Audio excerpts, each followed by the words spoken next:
आगे बढ़ते हैं, अगली बड़ी खबर AIMIM लीडर वारिस पठान का बयान सामने आया है। खान पठान जैसे नाम वाले क्यों नहीं बन सकते हैं मेयर, एक दिन हिजाब वाली खातून भी मेयर बनेगी।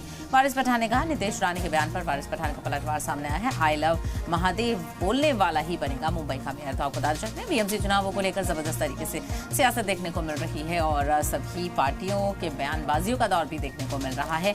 और अपने बयानों को लेकर मशहूर नीतीश रानी की तरफ से ये बयान सामने आया था कि आई लव महादेव बोलने वाला ही मुंबई का मेयर बनेगा। तो इसको लेकर AIMIM लीडर वारिस पठान ने रद्द-ए-अमल का इजहार किया। पलटवार करते हुए उन्होंने कहा कि खान पठान जैसे नाम वाला मेयर क्यों नहीं बन सकता है, एक दिन हिजाब वाली खातून भी मेयर बनेगी। ये कहते हुए वारिस पठान नजर आए और ऐसे में ये भी उन्होंने कहा कि मुसलमान क्यों नहीं बन सकता है मेयर, तो आप इसकी भी कवायद करें, ये कहते हुए वो नजर आए। तो आपको बताते चले, नीतीश रानी की तरफ से ये बयान सामने आया था, उस पर वारिस पठान ने पलटवार करते हुए कहा कि एक दिन हिजाब वाली खातून भी मेयर बनेगी।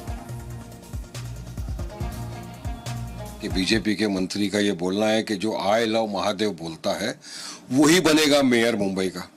मैंने जवाब दिया, मैं कहा मैं तो संविधान को मानने वाला आदमी हूँ, संविधान में तो इक्वलिटी की बात है, एकता की बात है, बराबरी की बात है।